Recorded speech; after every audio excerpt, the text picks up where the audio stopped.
Assalamualaikum warahmatullahi wabarakatuh.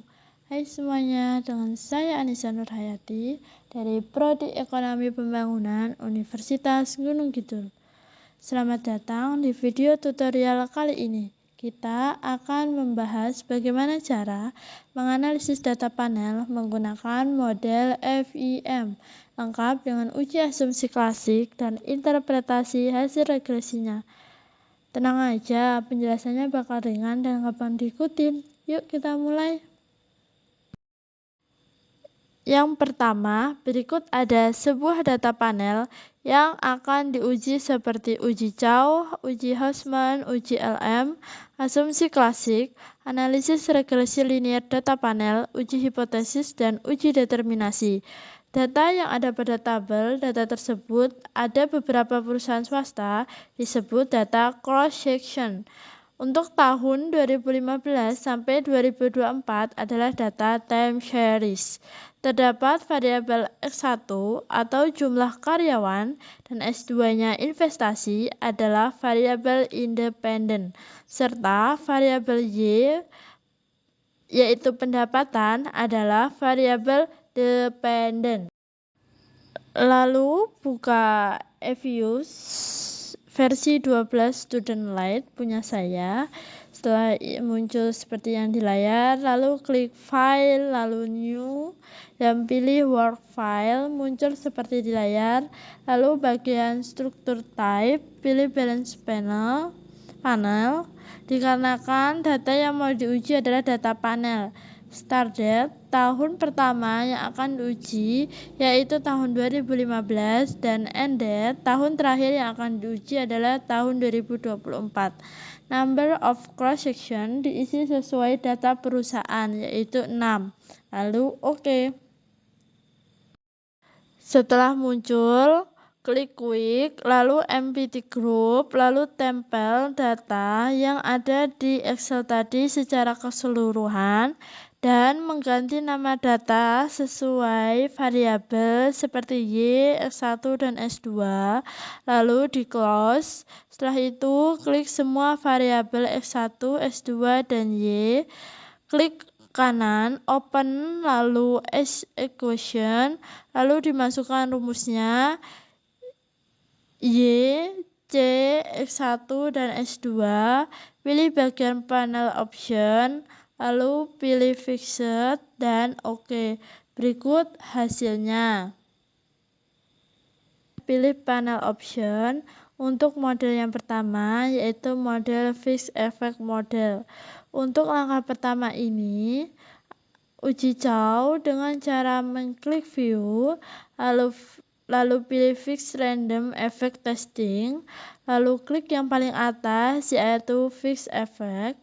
Dari hasil tersebut bisa dikatakan uji Chow dengan nilai probability 0,0000 kurang dari 0,05, maka model yang dipilih fixed effect model. Berikut hasil uji Chow, uji Hausman, asumsi klasik regresi linear data panel, uji hipotesis, dan uji determinasi. Berikut terdapat tabel pemilihan model. Yang pertama yaitu uji Chow, dan yang kedua uji Hausman, dan yang ketiga uji LM. Kita bisa lihat bersama-sama yang ada di layar. Dan untuk hasilnya, uji Chow itu jika probability-nya lebih besar dari 0,05, maka keputusannya CIM. Dan untuk probability-nya kurang dari 0,05, keputusannya adalah FEM. Dan untuk yang kedua, uji Hausman, probability-nya lebih besar dari 0,05, maka keputusannya RIM. Dan probability kurang dari 0,05, keputusannya adalah FEM. Dan untuk uji LM sendiri, probability lebih besar dari 0,05 adalah CIM, dan probability dari kurang dari 0,05 adalah RIM. Dan berikut ada variabelnya, Y sama dengan pendapatan perusahaan, X1 jumlah karyawan, dan X2 investasi. Dan berikut kita bisa lihat hasil uji CAO-nya. Yang kita lihat dari probability-nya tersendiri adalah 0,00000 dan nilai tersebut kurang dari 0,05, maka yang dipilih adalah model FIM. Dan kita bisa lihat tabelnya lagi dan kita beri tanda kalau untuk uji pertama ini yang terpilih adalah uji FIM-nya. Agar kita sama-sama tahu dan kita bisa lihat di tabel tersebut mana nanti keputusan yang tepat. Langkah yang kedua yaitu uji Hausmann. Dengan mengklik menu estimate, pilih panel option, pilih random, lalu pilih view, lalu pilih fixed random effect testing, lalu klik yang paling bawah yaitu Hausmann test. Dari hasil tersebut bisa dikatakan uji Hausmann dengan nilai probability-nya 0,0000 kurang dari 0,05, maka model yang dipilih adalah fixed effect model. Karena kita bisa lihat pada tabel pemilihan model uji Hausmann yang telah ditampilkan di layar yang pertama tadi. Untuk bagian tabelnya sendiri, kita bisa menandai hasil uji Hausmann yang kita telah uji, yaitu probability-nya kurang dari 0,05, maka keputusannya adalah pemilihan model yang tepat FIM. Langkah pertama, pada uji multikolinearitas dengan klik quick, lalu pilih grup statistik, lalu pilih correlation, maka akan muncul seperti di layar. Kita tulis variabel X1 dan X2-nya saja, maka akan muncul hasil seperti berikut. Penjelasannya adalah dari hasil kedua uji di atas, maka keputusan penentuan model estimasi adalah fixed effect model. Selanjutnya yaitu uji asumsi klasik.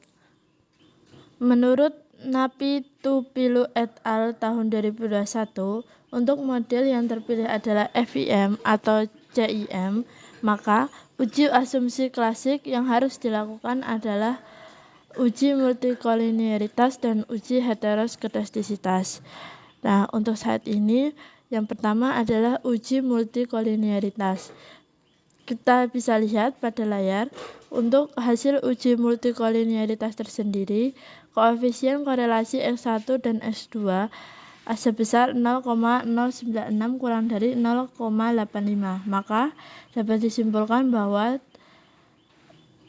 terbebas dari multikolinearitas.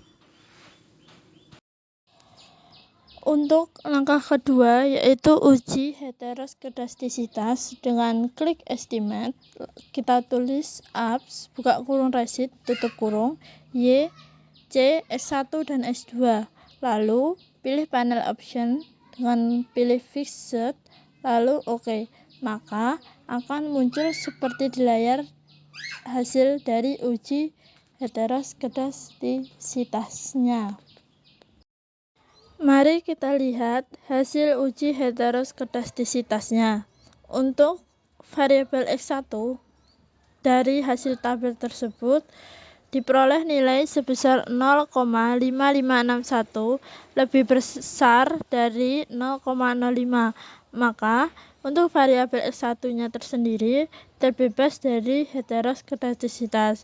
Dan bisa kita lihat dari variabel X2-nya itu lebih kecil dari 0,05, maka tidak dikatakan lolos, sehingga kita harus melihat dari residual graph-nya untuk uji heteroskedastisitasnya. Pilih estimate, lalu kita tulis y, c, x1 dan x2, lalu OK, maka akan muncul seperti di layar. Lalu kita pilih view, lalu actual fitted residual, pilih yang residual graph. Kita lihat dari grafik tersebut. Kita lihat dari grafik tersebut tidak melebihi batasnya yaitu 500 dan minus 500. Maka kita simpulkan bahwasanya untuk variabel X2 tersebut terbebas dari heteroskedasitas. Maka kita simpulkan bahwasanya variabel X1 dan X2 tersebut terbebas dari heteroskedasitasnya. Selanjutnya, persamaan regresi data panel dengan mengklik view, lalu pilih yang representation dan muncul hasil yang ada di layar dan kita lihat sama-sama berikut persamaannya. Kita lihat pada layar yang Word itu terdapat tabel regresi data panel dengan ketentuan koefisiennya yaitu sebesar 5123,210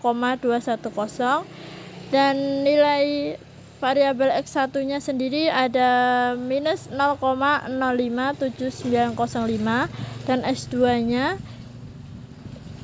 sebesar 0,140646 dan berikut persamaannya Y sama dengan 5123.21 minus 0,058 X1 plus 0,140 X2. Kita pilih view, lalu klik estimate output dan kita bisa lihat hasilnya pada layar tersebut yang sudah ditampilkan pada tabelnya. Selanjutnya, hasil uji hipotesis terdapat hipotesis H0 dan hipotesis A. Untuk hipotesis pertama dan hipotesis kedua, setiap variabel secara parsial. Hipotesis ketiga, kedua variabel secara simultan. Selanjutnya, hasil uji T, kita lihat uji T hitung yang ada di tabel, kita bandingkan dengan T tabel dengan melihat atau mencari T tabel di internet dan diperoleh pada variabel X1 sebesar 0,5406 kurang dari 2,000 dan untuk variabel X2-nya sendiri diperoleh 0,2379 kurang dari 2,000. Kita simpulkan bahwasanya kedua variabel secara parsial tidak signifikan terhadap variabel Y dalam model regresi ini dan H0 diterima, HA ditolak.